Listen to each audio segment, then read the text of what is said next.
Wow, what question be and then necessarily say the mama can't, but personal question be our person busa auntie me pa chobra.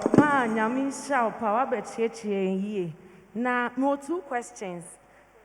My dear Simon also said that the baby are now pempen so nyami do we or the means me doing tino, and when you ask and bisa question way. Mpacho, we are baba one. Maybe say me who say. O the idea be see when you so self utimi achieve.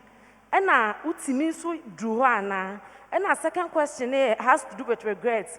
We are what they say be up so ye bibi nanso so when timi and then asanka kwenya ne baya keneno obetimi ayana. Holiness unto the Lord. Samete na sembi sani ya de di kan no o se me ya baba no me di bibi si mani so se me pese me ya na. De tene se me ya baba no me di bibi si mani so pa. Na enwo hia se wo ya baba a wo di bibi si wani so. Ne titru ababa a wo di wo ho si wo se wo pese wo sum nyame. Me di niema bebre bi sisi mani so. Me nyina me ba no. Me akasa no me papa no ye medical personnel. Enti no de di kan no o ye se obepe se ni baby be ye nurse. Na me maame ni ono de me ni ba pani. Enti no me wie secondary school po. Me was school na no de nursing ho ne ma wura me mu. Na me ye very fortunate. Samonim Pastor Blankson Okodi UK no sign by and our retirement. Otimu area ye mu baby. Pastor Blankson. Na ne yere ye nurse pani pa. Akoso mo ne ye wo me hwa ne ye tete me. Enti ne yere no ofa me tete ne ba prekope. No na ye public health nurse. Enti no se eba wo say those days so public health nurses no wo chanwa wo mo che wheat wo mo che milk powder wo mo ye weighing enti say edru time na oye weighing na eye public health for oye weighing na ma babies na se ma pon suku a na wa frɛ me enti me boa wo mo na ye weighing na ye chanwa ni ye che milk powder no mo ni ade. So I became very happy say me papa kra ka kira me say me ye nurse. And I had that in me, say, I haven't missed anything. Nursing and me. It's before cry me try me GC year no. Na me papa to nursing form dada. Now fortunately for me, me a betro exams e won crying ha. Esan ye oral examination. Ni nyina just be famua keke ti so bia me GC no me pass yama. Man shut down passes up a baby to say, and now you because onya debi. But me nursing interview, ni me written exams ni no. Me femu to say, obia o kodia grobi. It me enter nursing school just like that. Me catch me who say, nursing na makomu no. I want to go higher and higher to the last belt. I want nursing more. Na rade chade bitimi du ho na se emunya easy sa de me ka kire rade no me du ho me nyaaye na before wa me be wie nursing no nursing man wie na me nya appointment yi aka me be ye me ka kire rade say me ye courses bebre me ko school kakra e kan ho me ka kire rade say baby amedu no me hyedan ko school biom. Me ankasa no me mpese me ye sofo de but me school me last school ameko e Bible school and then me gina ha na me ka kire me ka kire chairman pen Ade bi chairman bisa me question bi. Te me ka kire ne say me say me last school amekwa ye Bible school. Na o say na Bible school wo de be ye den. Pentecost de ye nhye sofo o, ye nhye oba sofo. Na me say o me po me ndi sofo. Me mpe sofo adi. Na mmomu no me pese me kɔ Bible school. Na me ba pension a. Me ti me de betra se na me de bo me bra. Kosi se mewu. That was me. Enti me de amadua ne se me be kɔ Bible school. Ansa na mawie nursing. Na me wie a me de Bible school na makɔ no.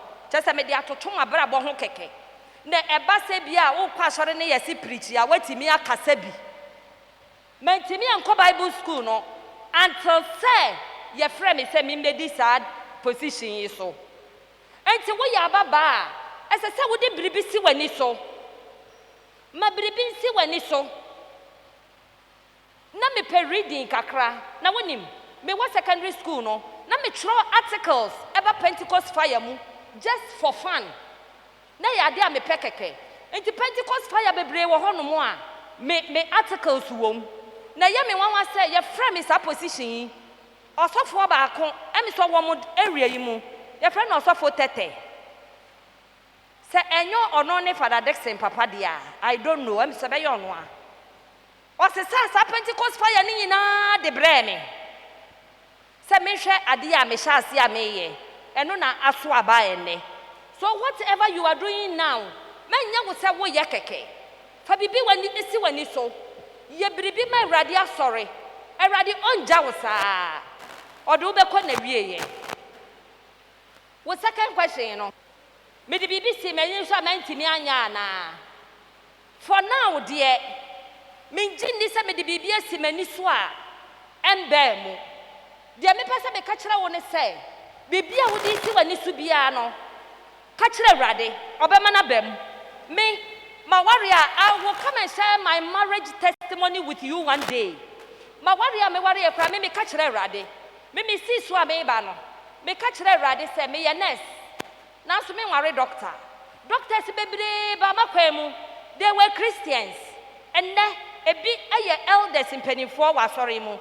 They are specialists. Me catch a woman, say me worry, but me worry, beer or sronyame, sapana me catch a rade. Set me po bia osuro nyame a obetimi aboa me amenya frustrated e wa brabom wo ya baba anti na me ka kire wo no se wo de bibi si wani so na wo ka kire Awurade a Awurade be ya ma wo se de wo ne nakasa se wo ho ya kro me Awurade na fe de free wo mu na kasa wo ne Awurade nkasa Awurade be ya ma wo. That is me. Thank you. Thank you, Mama. Virtuous. I don't pay you that. Your mammy says, so what church in Bibri. I mean, Patrol me question here. You know, any Mudiaba and then I'm on Pesama educating and Kakra. LGBT. I assume Cassiada Parliament, I debate you. Now, in himself, as LGBT, they say in the house alphabet, no. There be a increase, they say plus and beyond. You hear you could do that. Enti mama wo haidie tre bibi efa ho na bie ye ani so emayen se wo yo bi a wo de wo ho ato ho se Awurade mfa wo nya biribi a Awurade timi fa wo so eye niema bebre de me pese me ka kire mo e wo sa abrabo yi a e ba ewiase e pese nipa nyina de wo ho hyemu ne se enye sa na Bible kire yen LBGT hwana yi nyina ewo ho da lot no mo penso sa brabo no na wo obo eno na Awurade hu ya ema awerefo kan no a ehye na bufu kase a obeseye oman no anne yaka yase lot yere otwa na ninti odane statue of salt ene wo kwa yase wo behu se si ho me pese me ka kire wo se wo yo babun wo ho ye fe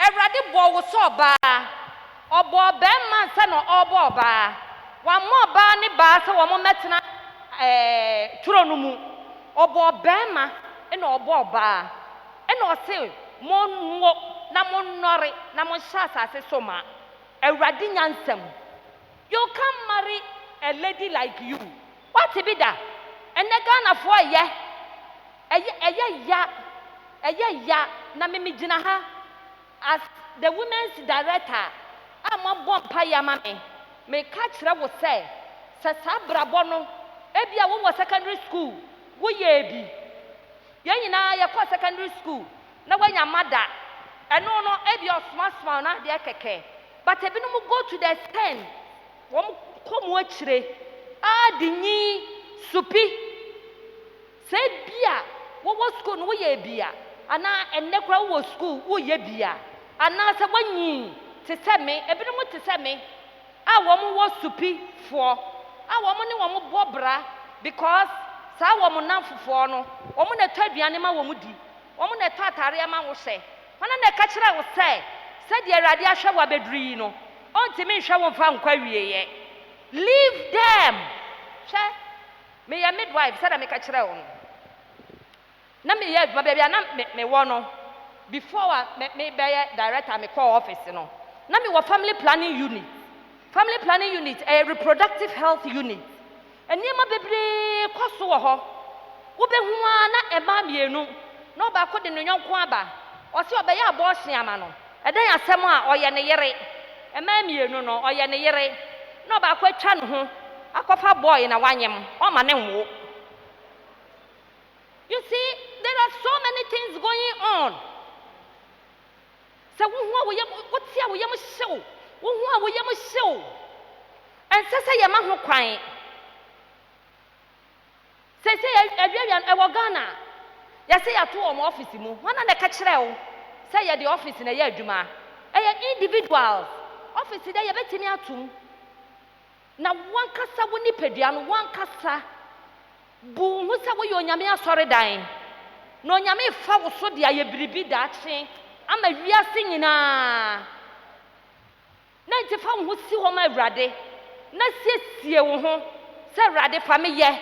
Se de atibia. Na awurade de wo be ye. Ama na hye awurade anuonyam. Amen. Virtuous ladies. Me were 15 years. Na me go school. But about 3:30 a.m. no.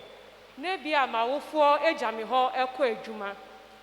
Continuously for a while. Na me were na fofo so school a bia omo kire me dia ekọ we na ekoye nyese ma ye nyese inti no me ba virtuous ladies ana say me ku a dia meeting so ewo ho ye preparation towards marriage, how to choose a life partner. Ebi so ana me so me hia other things to say bia how to prepare for examination and others inti sa no me ye den bebre eye ndema ekoso a ha yen bebre awofo esan abrabo yi mu akoni abadi nti yentimi nyabere ne yahwe ye fie so yentimi nyabere ne nyabere ama ye ma enti ye ma no mo awo matu so awo mo ba yese asori mu from 13 years to 35 years we a virtuous lady I ready siesie wodi wa ye biribi but ye maame no mo ye nya dagere ma yen yenso wo beba no eye da ba ko pe 2 hours na kire se ye ne wa boroboro so ane ye gya wo ho me pese me ka awofo e wa hanomo mo ma ye nya bere ma ye ma se wo ye virtuous lady na wo hanomo na se sa brabo no ebi na wo na mu se e bia wo ma mi nya bere ma wo papa nya bere ma wo enti wa gya wo pa hye wonsa okwa o gya wo sika o gya wo ntare wo bibia wo ho na wa gya wo ho na okwa me ka kire wo se me awurade nya wadamfo wonamfofo na wo school no omo nheda moa wo sa womo moa wo asaman area womo fa dwumadi bia to wo ho so womo kɔ ghettos na se pictures bia womo de Sunday me be 3 weeks ni ye free report reading na Friday na ye wie no Saturday no womo kɔ ghettos na womo akɔye evangelism na wo hu ababa 12 years abofra onya ababa 15 years oti ghetto oda ghetto yamanu koke mane no mo a ne yamane be ma no ne nada keke a wo bisa ho se na abofra no oni awofo ana Esther was an orphan now so na owo bia ohwe no asɔre dan mu yɛwɔ mpanimfoɔ bebree wɔ hanom yɛwɔ wɔn a wɔn nsɛm wɔ bi yɛsrɛ mo yɛpam kyɛw sɛ yɛhu ne saa yɛnsrɛ Awurade no ma yɛ ho dom na sɛ yɛbɛtumi a saa mmɔfra no yɛnhwɛ wɔn ɛmɛkuo ɛwɔ yɛ syllabus ɛwɔ yɛ vision document no mu yɛsɛ yɛ adapte the International Day for the Girl Child.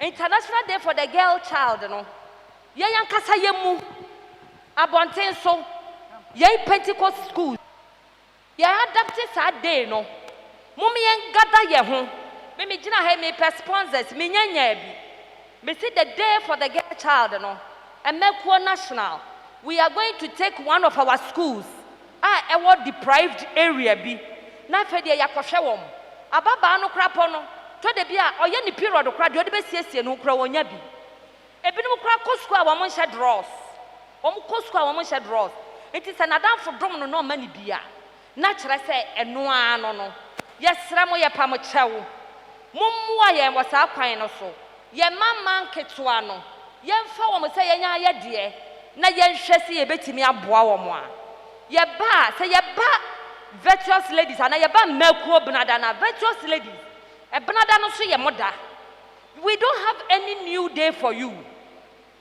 benada no yɛ moda once a while Saturday say na yɛn nyinaa yɛhyiam na yɛn nyinaa yɛakyerɛkyerɛ yɛn ho yɛba mmɛkuo a monkyɛ mo mu monhu saa age group no from 13 to 19 and 20 mongada wɔm monkyerɛkyerɛ wɔm nneɛma hia wɔm momfa nipa a wɔn nim de na wɔn mɛkyerɛkyerɛ wɔn mombie kwan ma wɔn na wɔn bisa questions na afei de wɔn a mohwɛ a wɔn wɔ ha wɔ mu no momfrɛ wɔn yɛwɔ counselors wɔ yɛn mu momfa wɔn ma counselors na afei de yɛnhwɛ sɛ Awurade ɔnyɛ yɛn ho adwuma anaa Awurade nhyira mo mebakyɛ ɛdɛm bɛsɛ me bisa bibi sɛ okas no yɛ sister baako no bɛbisa question no na wokyerɛ mu botaeɛ a wode sii w'ani so a ɛma wotumi ɛyɛyɛ na bɛsɛ me bisa sɛ wowɔ botaeɛ bi wɔ w'ani so na ɛnteteɛ a yɛde wo papa de wo faa mu ne deɛ wankasa opia wo school so na wotumi kɔ w'anim no sɛ ebia ɛmfa ne sɛ meme wɔ saa botaeɛ no wɔ m'ani so na sɛ mantumi ankɔ school a ɛkwan bɛ na mɛfa so a saa botaeɛ bɛtumi abɔ mama me ana bio nso mepakyɛw na wokasa no na wokasa wɔ sɛ yɛne ɔmɔ yɛne ɔmo tie afie mu no nso yɛne ɔmo yɛseresere kyerɛ ɔmo yɛne ɔmo yɛ fan pɛsɛ mebisa sɛ wote fie bi a efie no ɔmo di kɔkɔnsa wɔ mu a na nyame ma wohunu wɔ mu a ɛsɛ sɛ wode wo ho ɛbɔ wɔ mu anaa sɛ wɔ sɛ wotwe wo ho na wotwe wo ho so a woayɛ bɔne anaa wonyɛ bɔne amen ma mpɔkyɛ nyame nhyira paa mpɔkyɛ me question a mpɛ dɛ mbisa yi dɛ yɛn mu bebree yɛwɔ a nnipa bebree wɔ yɛn mu but dɛ yɛn self confidence no wɔ fam kakra nti mpɛ dɛ meka kyerɛ dɛ sɛ ɛbɛtumi aka nyɛma ebien na dɛ baasɛ bɛbɛtum wɔabuo yɛn self confidence na ɛna ebie mu so first no ɛna virtuous ladies ni yɛhyia once in a month Sundays but sɛsi a no wɔsi na yɛ bianyi mbaakofo no nyinaa bɛhyia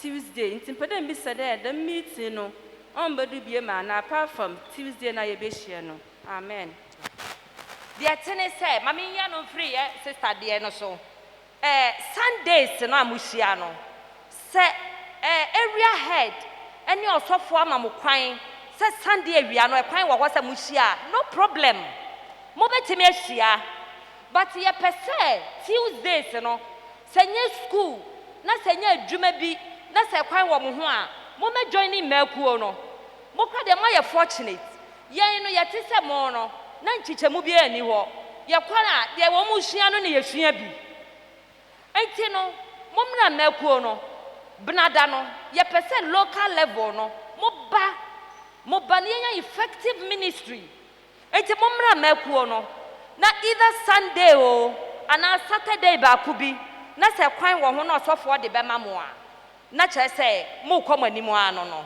enti no time a mode hyia deɛ anka yɛ Tuesday mmaakuo da no but sɛ kwan bi da baabi te sɛ bia Sunday awia anaa sɛ Saturday once bi a Awurade bie kwan a mobɛtumi afa moyɛ youth for hyia mo ne wɔ mo hyia pɛpɛpɛpɛ because youth syllabus ne nneɛma bebree wɔ mu virtuous syllabus so ba ɛno nso nneɛma wɔ mu eba ye de beba mo bi anya bi na ye nyina ya bom dia ye adwuma boosting your self confidence me pesa me ka kire wo say we your bebun say yi a to de bi a wo fere ade bompa ye na ka kire rade say ade fere no onfa bibi nsha nan ma wo na wodu nipa mu a wanya mo amo a na wan dodge ade fere etimi ma nipa confidence eba form say we are very shy ya enti no yen ka say ya homa so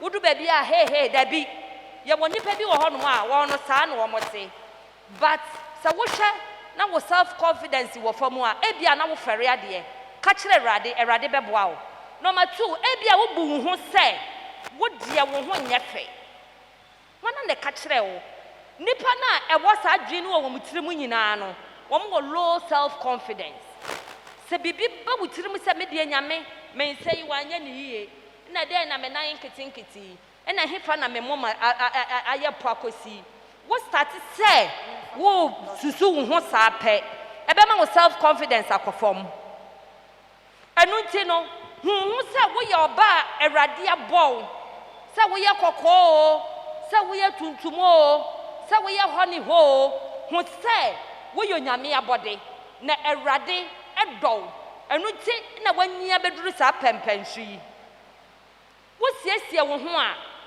wo hya watare a bisa wo ho se matare a ma hye se wrai me koto a me hungu ho me tena se a me hungu ho se wo hu sa na wo siesie wo obi a wo siesie no ho yie bia wo self confidence wo hya atare na tetaro na ye obibi afeda wo ba na ye se wo ye hu bibi sei na wo twetwe na wo hwehwe wo ho eyesa ema wonya low self confidence enti wan kasa wo siesie wo ho a siesie wo ho se ne be ya wo tena se a wo feel say ebia me hu go ye pentecost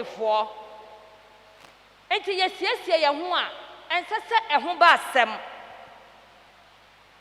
woduru ba bi na ye se be ka brofo virtuous ladies enye wo mu akọ school nko ade a ye nyina ye maba enti na ye ba ye katwi na brofo maako bi ni na mu se mu ka se men ka brofo a ka se de me gina ha me yese na me yese kama tena se dada kama me nka me ka kra kitwa bi so enti wodu ba bi ni ye se katwi ka brofo wo feel se wonti me nka brofo a wo say oh please can I get somebody to interpret or say yes we say good na fe de we gina wo ho so me for so nkwaya de a wonti me nye eyesa ma wo self confidence ba form enu nti no ma efua mo po bi mo pe counselor bi na one maba ne mekasa one ebia wo mo Tuesday evening bi ana wo mo Sunday evening no kasa about self confidence, boosting your self confidence.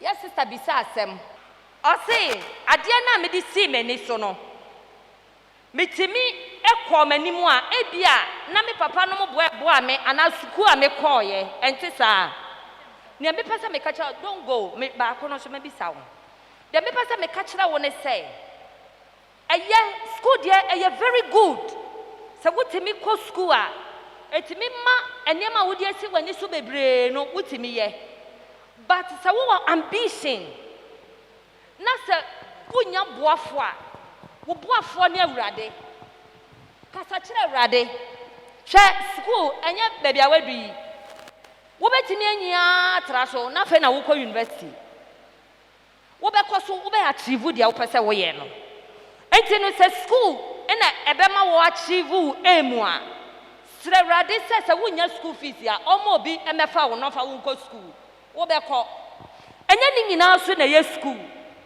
ebi wo honom a avail yourself kakra bi edi wo bedu me enye me suku a me koye na mabaye director wo anka sorry mu ye wo professors e ma wo mu a wo mo betimi abaye directors me ndu hoye enti enye ye suku no enye ye brofo a ye nim eye rade dom the favor of God the grace but until say wo bejai wo humu o se be pure Paul or Kasachre Titus, or say, tell the older women to teach the younger ones to be pure, to be holy.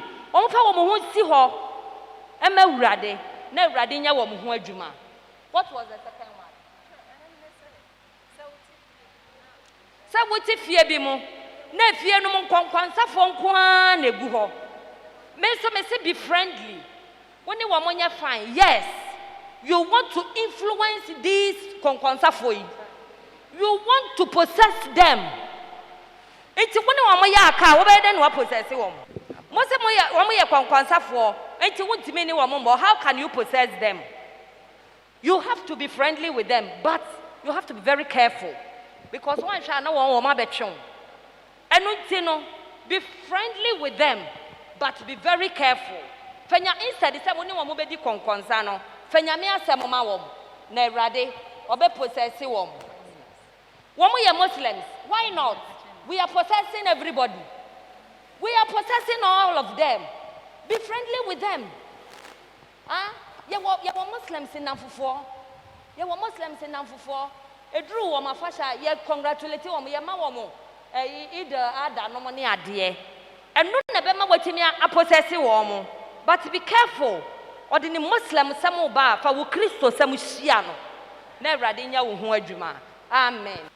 Virtuous ladies. We live for Christ. Pacho, me so me question me pese me bisa ne say. What ka say ye mebu a, ye ntil ye hu Awurade.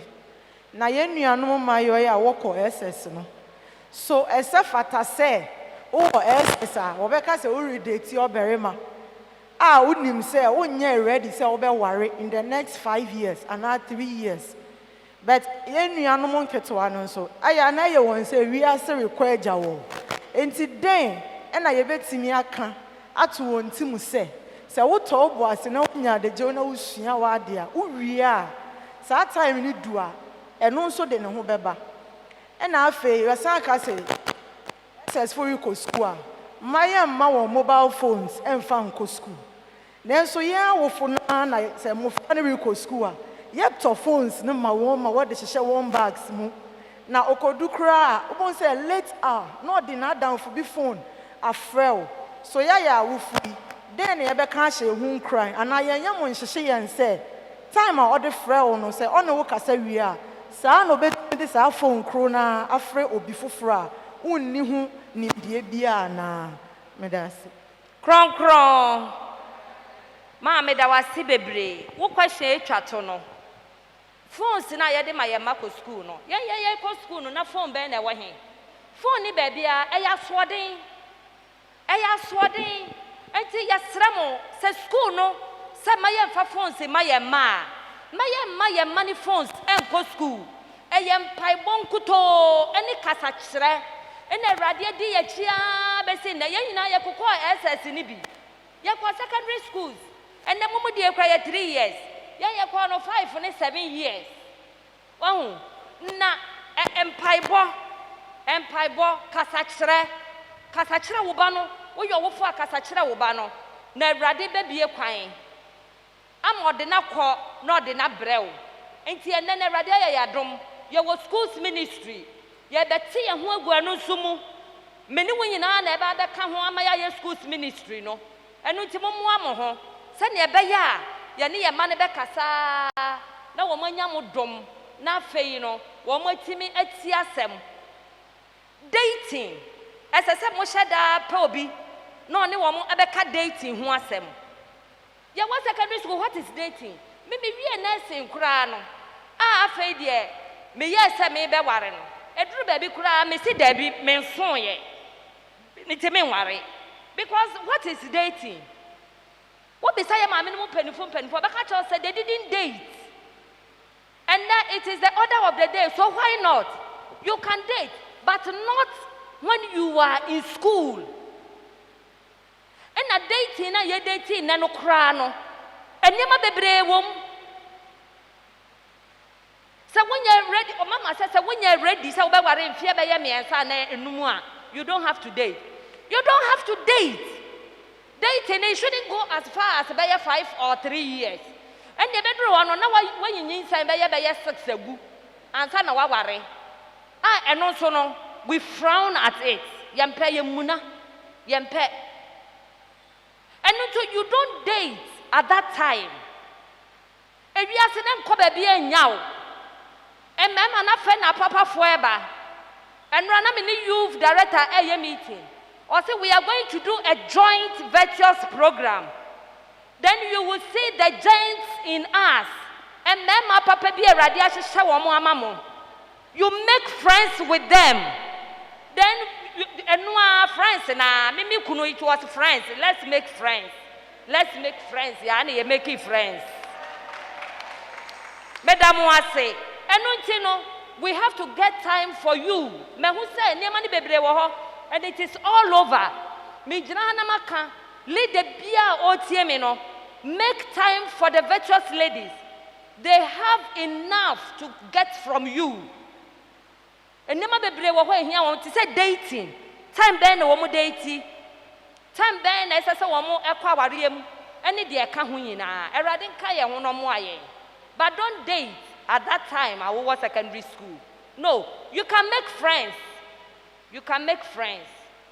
Dating niema bebre wo mu. Madam Wase. Apacha person bibisa say yes, sister never kind or see wo fie mu a konkonsanfo wo mu a konkonsa fie mimi say me nipa bia odi me papa atama me fa ho nchew sa wo ye peni wo ya kola me fa ho nchew wo be ya na die ma say no me ya ne dey e na ebio nso me wo school a me wa danfo bia ono de on pesa obeka marriage asem ka kire no e na me nso me Christian house yi de bia me daddy e na oye bibia kitso bia say ti say na abeya ma okunu say na abeya ma okunu ti ma say no advice na munye we na memfa yo de di kan no wo se won wo yo bia efie na wotim no konkwonsafo nko a na sa fie na otim na konkwonsafo nko a no wonnim na wo beka ne papa adwuma obedi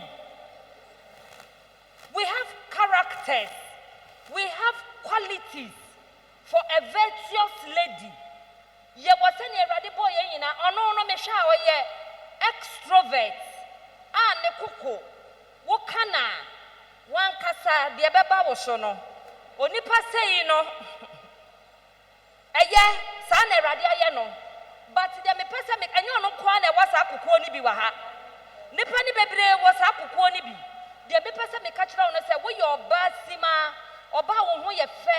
There are some qualities ye kwa ye be nyina ye sua eno no to de bia rade fa ma but we move along with enipa nyame nkrofo no you learn from them esese wutimi nya botre Esther no wa botre enima ne bi wo ha wo ka ohome so ye be ka kire ne se wo mu bekum jiwfo no ohome so o minisu ntasuo no sre rade se rade kire me kwan wuti fie bim obi sori a obeye wo maame saa hwe wo maame fa ne wura dem na tu wo maame fo mama ye kom kasa mama ma ye mo mpaye na awurade beye onipa no ye wa ade besamu nyina mo beda wo de mane nye wo no nko to de bi kra wo be twe wo maame na wo de na ba sori dem na mo nyina mo betena ase na mo bo mpaye su afra awurade a ye nyina ya tena bro no bi so pen.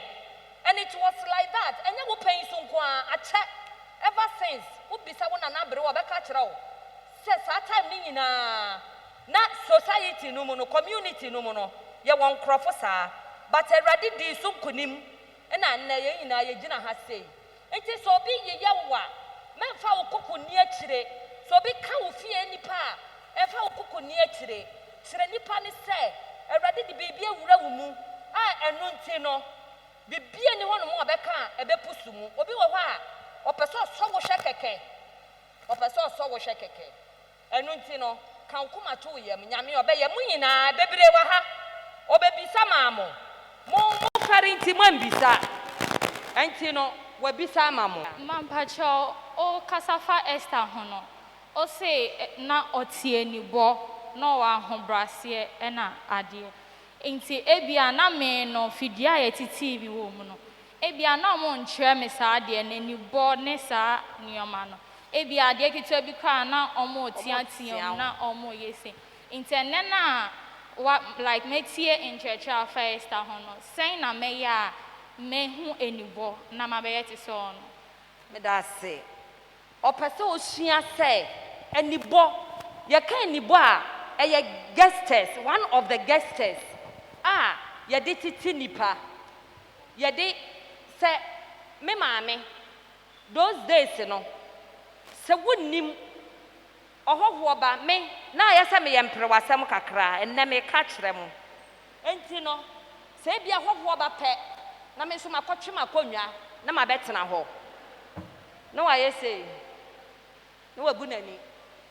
Na wayɛ sɛ na sɛ saa deɛ no sɛ wanhu a ɛnyɛ ade a ɔhyɛ da kyerɛ wo ɛne bɔ yɛnhyɛ da nkyerɛ wo but ɔyɛ ne continuously no first time ɔyɛ na wanhu a ɔbɛboro na waka kyerɛ wo sɛ mebu m'ani kyerɛ wo no wanhu nti next time no obu n'ani kyerɛ wo a wobɛhu sɛ ɔpɛ sɛ ɔkasa kyerɛ wo sɛ ɔtena hɔ a na sɛ ɔyɛ ne ho bibi sei na ɔyɛ sei kyerɛ sɛ ade a woyɛ no ɔpɛ sɛ wogyae wanyaye a the next moment ɔbɛboro ɔboro wa na ɔka kyerɛ wo sɛ mete hɔ na meyɛ sei na meyɛ sei no wanhu sɛ na mekasa kyerɛ wo nti no ɛyɛ guesters ɛsɛ sɛ wosua firi wo mpanimfoɔ hɔ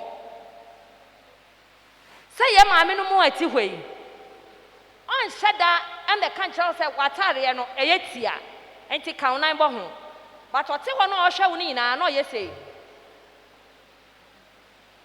na kyerɛ sɛ ka wo nan bɔ ho yɛ wo ho yie na mpanimfoɔ no gyina ha na ɛhwɛ wo nti time bia woyɛ ababaa a wote hɔ a ɛsɛ sɛ wohwɛ mpanimfoɔ no ɛsɛ sɛ w'ani kɔ mpanimfoɔ no ho ebia yɛbɛto correction na wahwɛ wo kyerɛ sɛ bɛfa bɔ wo no kɔsi wɔ wanhu a ɔbɛfrɛ bi foforɔ no nipa no abɛyɛ yɛpɔn a ɔbɛtumi afrɛ wɔ sɛ na mefrɛ wo sɛ bɛfa bɔ wo no kɔsi wɔ nyina nti wonte wankasa ɔyɛ justice ɛsɛ sɛ yɛsua nti wo no ebia wo fie no na justice ni hɔ but ɛyɛ ateatea so nyɛ ne nyinaa na yɛde kɔ yɛnim so now learn from within us na ɛbɛboa yɛn gestures are very good they are a form of communication it helps bebree ɛboa Pacha, 2 questions. First question is, say we are enuanom nketewa wɔ fie. Enuanom nketewa wɔ fie. Na omo na kɔ school ba, nti omo use public transport. Na the time me bisa question we ne say one time me confirm mo school na yet na me notice say drivers ni bebree no omo mind say school nkola ate car no mo. Omo timi bie to any radio station. Na omo kan nsɛm a enti me feel say enti say nkola ate sansɛm no.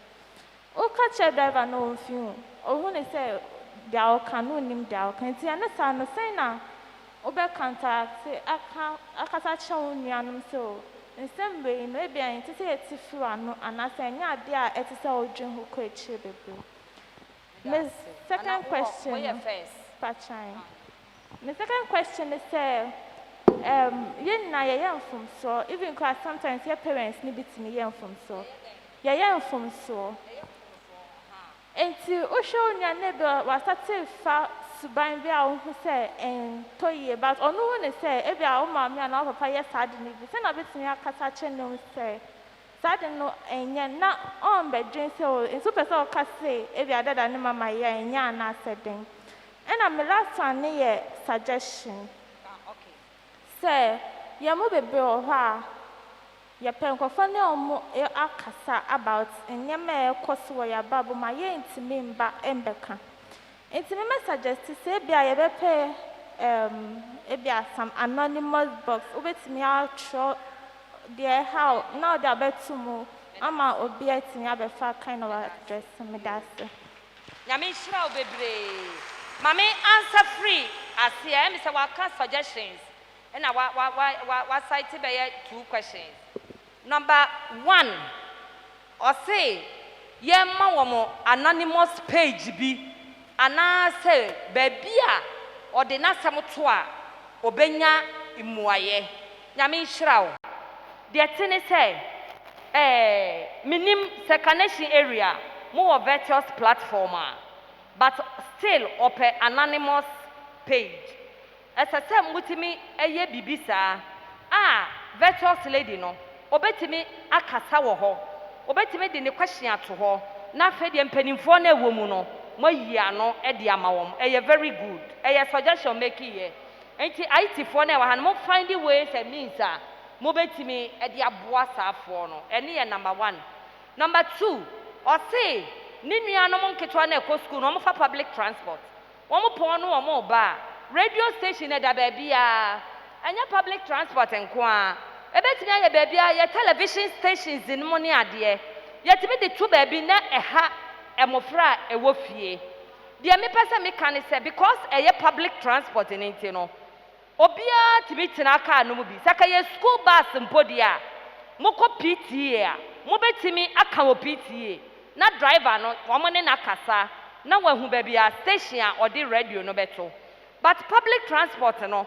wontimi enkasa bebre e wo ho de me pese me ka kire ye ne say sei no ba bia wiase kɔ no ye ma no yenya na esese ye kasa kire wo mo enu ti Sunday school ye de ato ye ho so ye se mmekuo we are taking Sunday school and rana Sunday school director e wo me office o se man yenya na ye be ye Sunday school ni yie mmekuo se wo be ko school a enne na teacher for no kradan no wo mo kire syllabus no niam bebre abam enti wo yo batan no wo na esese wo de Bible no wura wo banimu wo na wo de nsam ni wura wo banumu se ne be ya wo ba no kɔ no kɔte bibi no ba no bebisa wo a na wo de Bible ma asam counter de okote ye no eno na be boa yen sente sade a eniema ni bebre ba ye ma no so ewiase de se de ekɔ no ye nuanom nketwa no wo mo ye very knowledgeable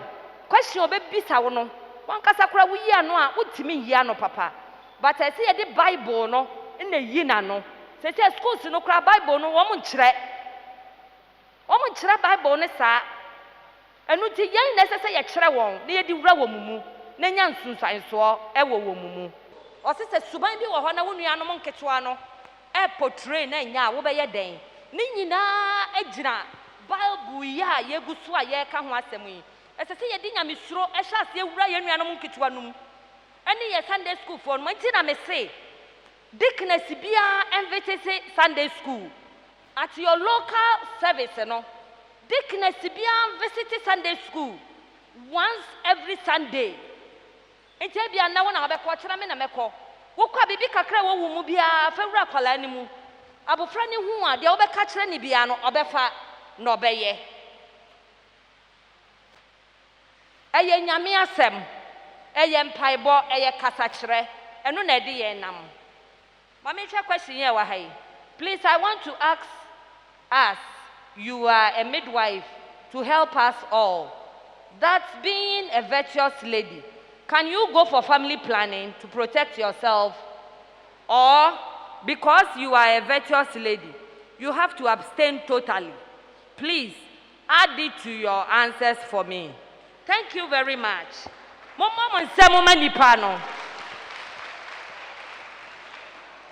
I am a midwife. I am a mother. I am women's ministry leader. The me person me catch them on say virtuous ladies. Sex is for married couples. Won worry ya, wonni ho kwan say wonni obi da. Wonni ho kwan say wonni obi da. Won worry ya, enti wonni ho kwan say wonni obi da no. When you want to family planning. Family planning wo ho. Pentecost yenchi family planning. Fiti makion penso. Osofu makion ba yen na no preach say asofu anya family planning. Obi anya family planning. E wo ho. Sex. Se we ye warefo na wo de ho kame wo kunu kura na. Why ye bone, why just why am fo so kase. So one worry ya, won't me anya sex. Early sexual intercourse at the yarea neighbor. Cancer, cervical cancer crapono. Yes, a predisposing factor. Early sexual intercourse. What started when it be ma dantemoa? What mean cervical cancer? It is a social mutu ye. family planning products ɛyɛ very good nanso ɛyɛ hormonals ɛyɛ very good nti wo nware yɛn sɛ sɛ wo tempte because ɛwɔ implications bebree ɛno nti no question na wabisa me no abstain totally. What say, do you have to abstain totally? Yes. Abstain totally. And Yama mo bisa wahani adia nyina no mo ya adia papa. Nyame nhira mo because mo bie ye ni ama yenya topics a ɛsɛ ye ne mo che. Mesra mo wo nware ya enko be ma ho. You can make friends. Me, I married as a virgin. I'm telling you. Ask. Now, so na manyi kakra. Na manyi kakra. When I car say, one year sex, wo be Jimmy. Only pa no Jimmy sin. Enya no kre. Enya no kreda. Enya no kreda. Ye wo ye ma me no bi wa sori mu a. One year sex da. One would da. Or ye nyame adwuma nyame hwe no so a wo ma ye nipa akase ebi ti ase besi nne ebi so awu kɔ wo je say won kɔ heaven they will go to heaven sex na wo ebe ya kakra kra wo pɔ na afono ebe fono se wo sha sentem ebe fono wo ntam nti wani ngi wo waware ye mu. That is what I want to tell you. Wo sha sentem a efono wo ntam nti ema wani ngi e waware ye nu nti wait. Abstain totally till you marry, and it will help you. Amen. Amen. My friend Gloria Eyim. Bachelor program and a program we need je ho pa. Bachelor person ka ne offer free program no ho ene. Bestin Miyama Bebre as a virtuous ladies how to talk to people, how to live with people around, and how to behave in the society, how to get people to God, how to get people to Christ, and how to let my Christ-like behavior get people to church. I'm Mary Ado. And that program we need you. Say yes, I program be saying. I'm so organized for front and some bright football. See, and then I want us offer free program. If I say about the session, who do who and I did yes. Never be an S or Nama Casa, same work, be trust on what you do. But your message, I'm a baby free. Ubet Mamma, me move back. Pacho, okay, Monsieur Baby, say as a virtuous lady, send also live your life. And it's any also near for a casa and be beside. Pacho, Rita. Now, Rita, and that program you will need your home. Pacho, manager home power. Until Uber Pesse, your bay program you be on. Pacho. Now, free high, and then I would free program, yes. Okay, then we do free and say, Monsieur say as a virtuous lady, send me who choir me so I say some sick as him. Mabo me bra so afa. I choir me so living my life. Me say near man. Say miti baby am meeting. Me say me set example be am obi so na me so am who Christ. I know na me say Christ. If me I would answer. And that program you need you home. Me need you home pa. Na ubeti mama me bibi ba kwan de offer their coffee. Ya me say ye virtuous ladies see. Ye nkra ye mudi mu. Bibia ye de be see ni so say yen so. Ye mbo modern say ye be hwe what na achieve eko. Mpa ucho ye Frozen. Elizabeth. And that program you need you home. Yeah, definitely. Na then na missing a free program yes. Monsieur say you're supposed to be humble as a virtuous lady. You're supposed to be obedient. And say oh sorry baby, so that you can relate with other people. Until Uber Pesse program ye be say biom. Yes. Pacho ye Frozen. Saint Fianco. Pacho ne program you need you home. Fine. Na then na one kasa usia free and the program yes. Pastor Miss, you have to say, if you are very shy, you have to pray to God to help you overcome it. Okay. Nti ubepe say sa programming, you better IS sa programming. Time. Comfort watching. Na ma mpacho ene programming uhu ne sen. Program na F ankasa. F. Na beye. Osinyame amana F. Nti mpacho bepe say ya better IS programming for virtuous ladies and as meku. Mpacho anka bosom bia anka yemfa nkanya ayo. Sumi bia. Mpacho dena osia okakọ kache o ma. Yo, nyama sua na say omo de botaye bi ebesi omani so na omo hwe omo ho ye omo ye mabun omo akata omo ho so asie na ma botaye anya nti anyame de omo baaye no etimi abam ama wo achame Mrs Anita Ohimi Baby Pacho ene programming bibi akoso ani je ho ye de nyame asepa nyame adom bibia ye kama ama ye hu virtuous ladies no botaye ni nti a e wo se virtuous ladies no e bas de Margaret Mabel. Mamba chene program we ni je ho. Me ni je ho pa. No aya ye tie scansa na yakọ. We de nya ne fo nti ye da nyame ase. Na mpacho den na usua ya ukakọche ukoka ache oma. De mesia na se o ya baba wa. Se ohu sene a obekasa. Ese o ma me pa cho eba wo kasa mu. Wadi yemu we se ohu sene a obesie sika.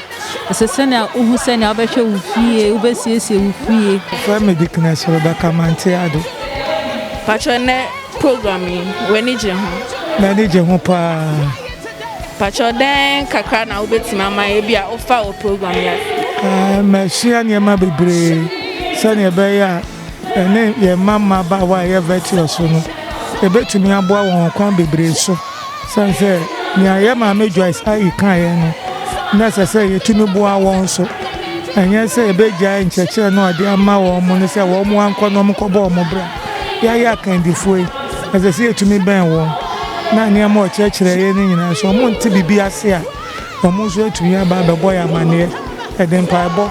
Ade ne ye wo nyina aboa wo ama mo so atumi aba ba ye se empanyifo ne ye no mo da achi. Pacho me den de darkness ana aba agori. Ene programming we ni je ho. Oh, ya dia ye nika program pa ya dia ye fe ye ni je ho pa. Na sen na wankasa uhu program no obetima ma bibi ka. Pacho program e dia me hu ne se ya dia e ba be boa mabunu e wo connection ewia nyina. Ye nyina dia dance se e be hie mu ya ma me mo ne ya kasa. Ya ma me Joyce ayi ne ya kasa bebre. Ya ma me director ono so ne ya kasa se e mabunu.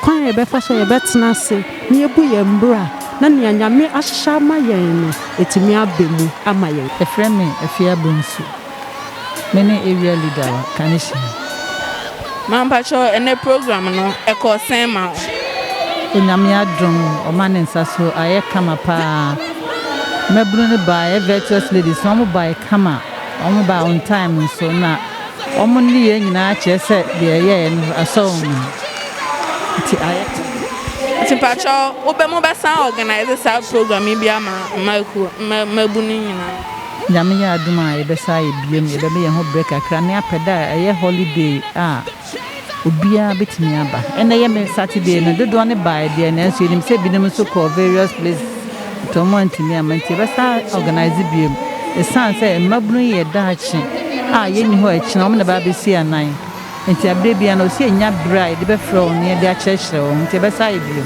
me pacho me din de afo amoatin me Kaneshi Area Women's Ministry Financial Secretary and a member for the coordinating team for the virtuous ladies Kaneshi area. Pacho na program no uhu ne say oh ye danyamia se so o mayen sa akwanyen wafa ya mame Dr. Reverend Joyce Ayiso ene ya mama Philomena Mreku ebie nsem ni bebre a kyerɛ e wo said dia young ladies ebetimi aboy mbra ye be revived ene na ebetimi dia possessing nations or china ye efaso kese pa e dia mai Kaneshi area no ye be san ye bibi fofo because they say ye empower your young ladies no so they be ya omo betimi akọ out a possessing nation said you're expecting some be possessing nations. If any mess, don't go. But on the program, you want to say? Oh, me who say you come? Nso bɛpɛ sɛ yɛbɛsan almost bɛsan organize the programming. Na wankasa dɛn na wosua afiri mu?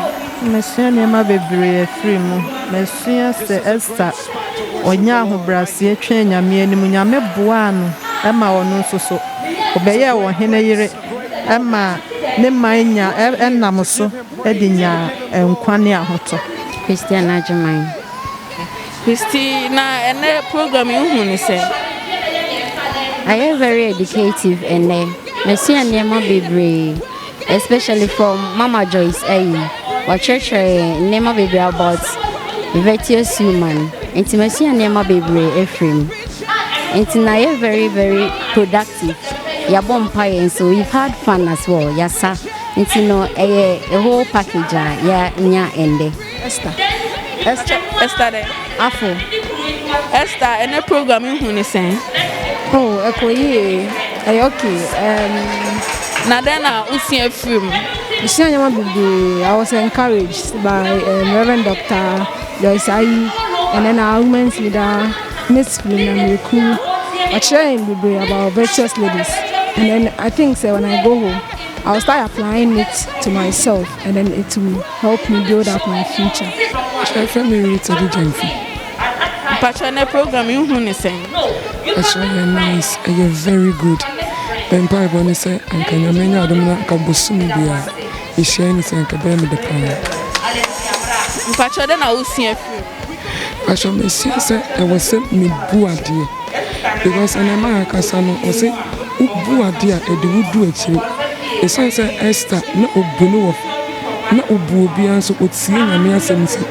Sir, I did bone or sexy and I didn't do it. With the Esther Kwanzaa. Na and the program then I will see a few. Oh, Messia Nema Bebre. First one, Reverend Mrs. Joyce Ayi, Ekasai, and Okasa Nema Oche Nema Bebre. Have I said that Oba Virtuous Ladies, so basically, SSO, who near there, and I am a me Philomena. And also Kasa and also Chair Nama Bebre for Esther who said they are virtuous ladies. Who bet me say I hear to say Esther ever Bible one Esther no boy dear or who Brasil Bebre say yeah virtuous ladies now remember I was sorry no yeah for Esther is soon be and share you now like dinner namon so Pacha medical care now Pacha program no who say. Oh, fine, pa. In fact, on my idea, now I just say I'm organizing the program. My so far so good. So, better say I'm better organize the program, Sabio. Of course, you are looking forward to. And when I time you are organizing such programs because the banner a preparing. And my since I never be a car tie and you might be so. Now, Bibi back on Ben now, Usia do coffee. Oh. And you might be Reverend Joyce Ayi Akasa, National Women's Rights and So Akasa. But in your muno, idea may far coffee ni say. As a virtuous lady, no, me sure they are may financing ye. Also, meet me, she has me saving. Now, I say, Miss Miss me bring a horse so. Now, I'm in the partner ye. Happy going on. I've been in a program in Honeyson. Oh, I call you a foot or so. Now then I will see. Oh, you say, the book of Brother Tinny. Oh, I saw you see you be here. Say, within me, show me the Evelyn. Okay, Evelyn, and that program in Honeyson. Me say very, very educative. And I'm missing Yama Bebre, a woman. Improving my self-confidence and so. Okay, now, Bambi also see a name of Bebre, Mammy, Bibi Baco Pan, they will see how do coffee. Say, me or by say, Miss Son. And found me a Bibi Ami Mubia. I said, Miss Son. Let me feel my kumu so. Let me idea send me in now. Doctors. Oh, my name says Mr. Freeman Doctors. Now, the key and that program you want to say. Oh, I come up, manage them. Na then I was saying, machine said, the Omakana said, Ubeti anymore. Like, Penny, and yet, never be an abacasa. You take your time to listen and talk later. It's a better program, you're better organized. Oh, sure. I'm buying no more time. Francisco Sabons. Na and that program, you who is saying? Oh, me who say very educative and informative. Say a football every year, my minimum hono, a boy and pea, because I told her, I am not maybe some say, eh, no more so no aso, almost young corrupting. Now, say no more some year, almost met me do baby or my drink tea. Oh, bet see, oh, bet nothing out here almost story, and also a boy a shayanty. Yes, wait me, I am never any mabawapa. Hey, Joanna. Okay, Joanna, the program you who is saying? Oh, you're fine, pa. Okay, now then I will see you. What's that baby if you? It might be a move back. She says, don't know bit if ya.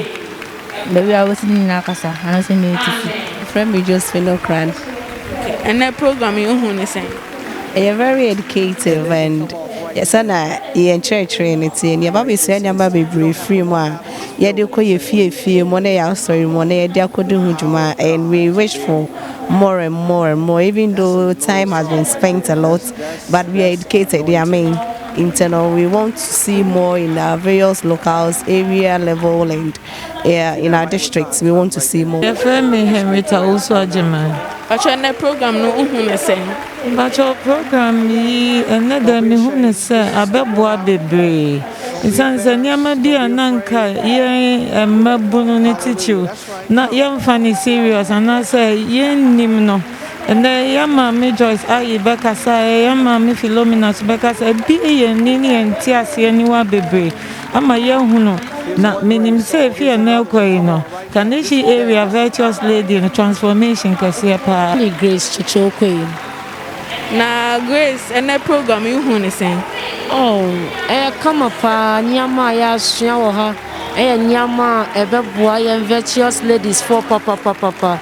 We shall Nyama, yes, Shawahan, and ya dear Abia, Senoma, Abia church programmer. You bet me, I can say the shim, but when I'm saying, man, I shall Mohano, Yama, Memo at me a pipe and some Amaye. Na enu me did say ya virtuous ladies for the consular the bobra e be boy yin papa acha me the Rita Odro. Okay, Rita in the program you hu ne say eh fine pa mama hu nyama bebre na ne hu bebre no beti mama me mu ba ko se me ye obey me hu se ne amekasa ene se ne ma ho fama ebe ye na she Kristo en monyam pastor Frau say e she Vivian Patron program you who saying? Many ajipa, koye pa, Messian Yama Bebre. My mubako.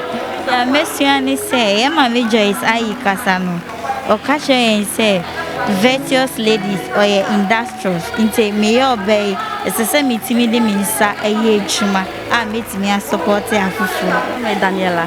Okay. Now, and the programming, Opasi organize it. Yes, it really helps. Like, it has taught me so much. Like, I'm very happy. What did you learn from today's program? Well, I've learned so many things. I've learned the life of Esther. And I think as a virtuous lady, you need to be humbled, honest, and faithful. Lily, patron program no Opasi organize it. I try. Now, then I will film. Monsieur a lot. My okay, my back. Yeah, but my Joyce, I am trying to see a train into a brain and train go dear my mad dear day. Into a brain, allow you home. If I saw her friend Angela. Ma'am, Pacho, and their program, then I will see a film. Pacho, Messiah Bibri.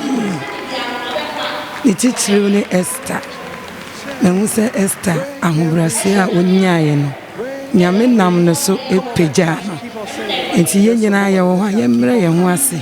Se de be ya nyame be peja ye.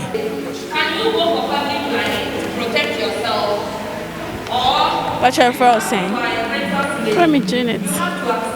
Janet, and a program in Honey. Oh, keke. Na asam na omuka ya na eye me dey say. Na Esther won. Mriasie ma obia, robo obia na Ewade ni danso. Eni na ni omiam abane so. Oli na engwa. Na man pacho na programming uhuni. It was very effective for the upcoming youth.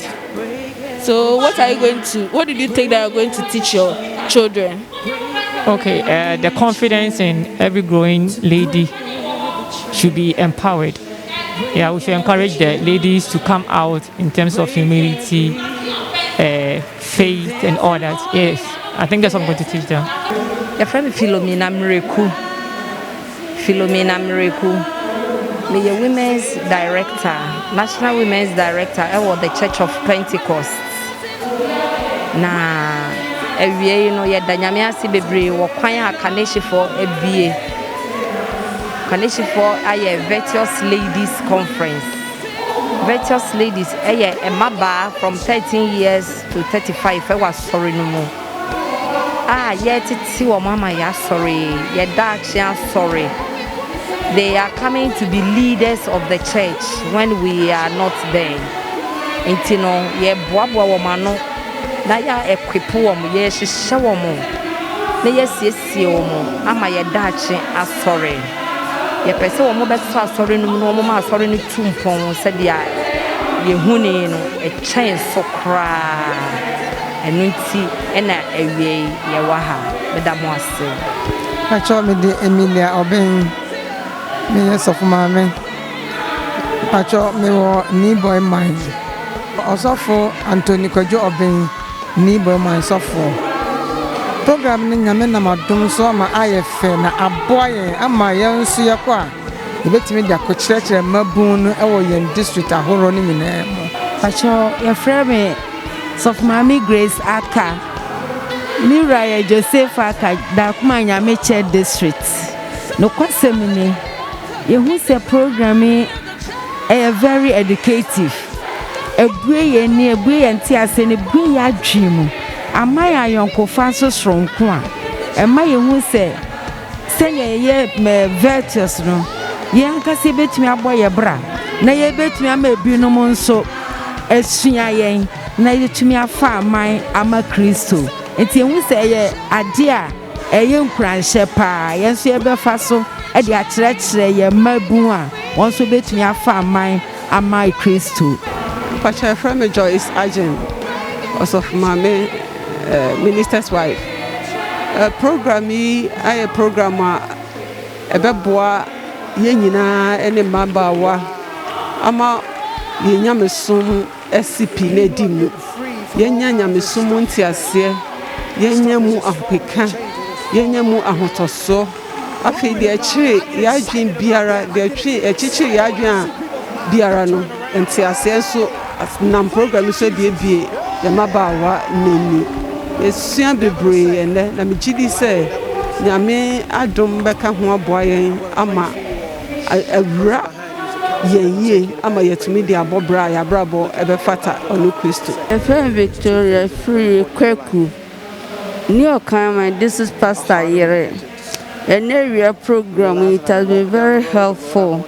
Yeah, Mammy Joyce, your near Becca Sai, honorable. Nisam to say, Yadana Sibi, your women's director, so Mama Philomena Miracle so. Well, boy, and some year Esther woman did the sense of your quiet. In Bakakoche and district near various areas, district moon culture, your friend me Esther Yaya Fetodo, me a virtuous lady.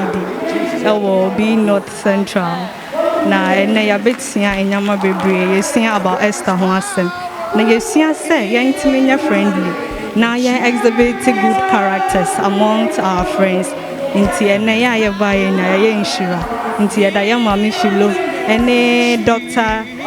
Reverend Dr. Joyce Ayinso ase ye da obi bia ase. Me am di chairman ye friend Doctors Echampon da Command District Carnation area Ebenezer Assembly. Abigail no affair no wa dream pa.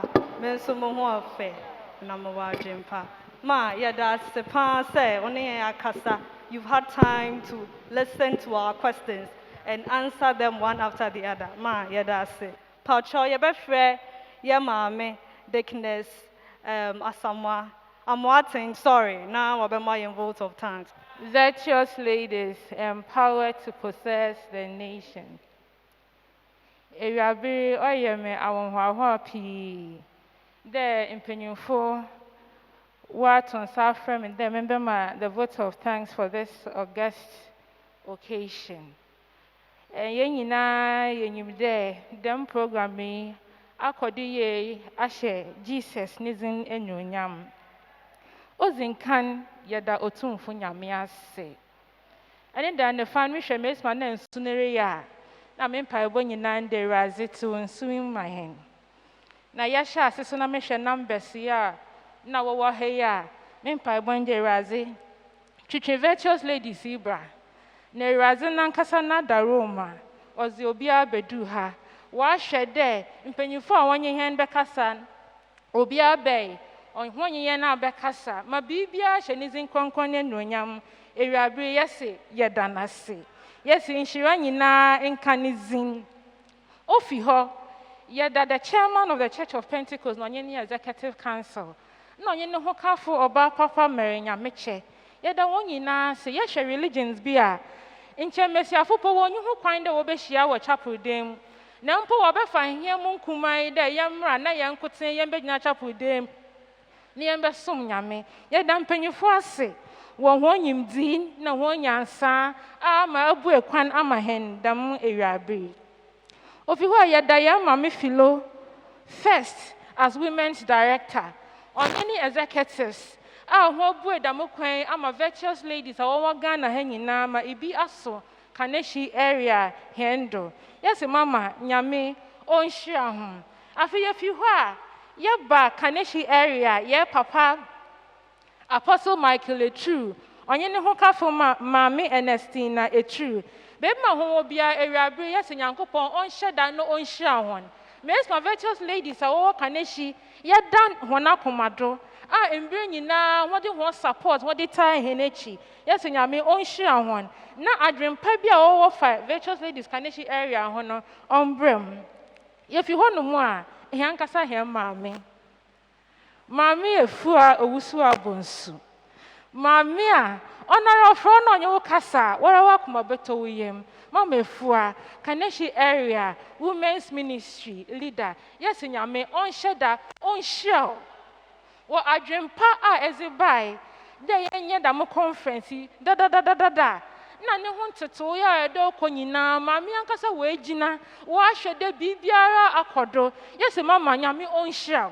Onya won kotin owo na wo executives Kaneshi area women's ministry executives wunyina yes nyame onhia if you are it's also here the chief coordinator for Kaneshi area virtuous ladies coordinators nyina wo na eda hena no yes nyankopon onhyeda no onhia humpi na debia na abre nyina omamo enyimdi de me na mo fambe hira ye fi ho a virtuous ladies coordinators awo Kaneshi area nyina amabwa mesiafu ya wo ha nyina yes nyankopon onhyeda no nhyiam. Over the period we know you have encouraged the ladies. We know that you have put in a lot of work for this program to be successful. Yes Jesus onto ne boase no onfanyansa no onfanhyia ho. Amen. Ye fi ho he na asofo maamem mo enja hen ho ewiabere yenyimde mo wonyama pii wo ho no anche nne mo be ya ma hen papa no mo be ya ma mo various districts na so mo enya hen ho odo mo efifie na mo ahon keka na mo ahon siesie na mo ahon fe a ye hwedo ne ye de bo hen bra yes ewiabere nyankopon onhia ho pii na ma mo nya kese. Musicians are yet on suffer. Instrumentalists are more ba. Munyina nyankopon on sheda na on to munkwamu na on sham. You were very important personality. Be a honeymoon area bria. Yepede yeshan. On nam damoni pakoni hunti inna yawaha. So damoni pakoni wamba me conference ya inter conference ambado. Inti area bri damenya on pakono or your owo. Miss Nyankopon on show. Amen.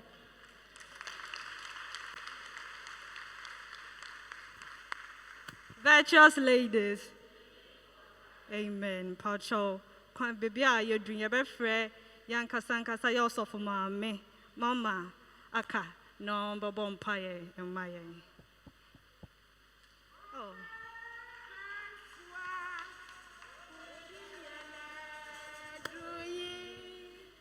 Yada was you. Yada was you. Wapen. Penswa. Udiyana drui. Yada was you. Odumu nyina Nyankopon. Wa odumu ne nepa ewo wonsem. Odumura enewie yada wase wabuye bi wama ya se ya fata akwenye etise ni wabuye amaye nyema bebre ni wabuye yani ewo ne ya timu owura yada wase obie yanti ase ni wama ya yonkofa nyema so ko ebetu di aboye mbra na wapeja yen yetumi ejira ye nan so na afa yetumi afa amai ono kwafo yeda wase ya maame no na mo so kasai oduma wodi awura wo mu honkonkro tumi ni mu ahoden ena wie ye kase owura yeda wase yanso awrado boy ye ho ban ma ya hoden ma ya nyansa sutie hohoma yetumi atra wo nan ase na wo punie ye ade adom ye ndimafo yada wase ene ye fi wona ase akwe ye koso ade ho hya wonsa Erade koso humi gu ye mu bebre ni aba betse honkronkro wa moya yetumi nya hwe ye bo wunyame pai se bibi biara ya ba betse no honkronkro boye na yetumi tumu anamo no mudia ye bibi pa ashe wudi enu enyam etumi afa man ama wiase ye bo wunyame mpaye ede ma me ni na asha wonsa koso ahumi gu omu ti wani mu kire won ma Erade me Nyankopon ba bi obegina bia no odum enye kese kanehie re nyina ya wodia vetius na ya wodia Erade fa ye nyina no mum kire yen na yentumi nyina ye nan so anche na wo yodum no ne pedia Erade ya fata na ya se ewie ye da wase woni awaje ne ogusuriye Erade ne wo ba ba ye chenso Yesu din mu ne ebom pai amen. Yes, we go to the nations with the power of the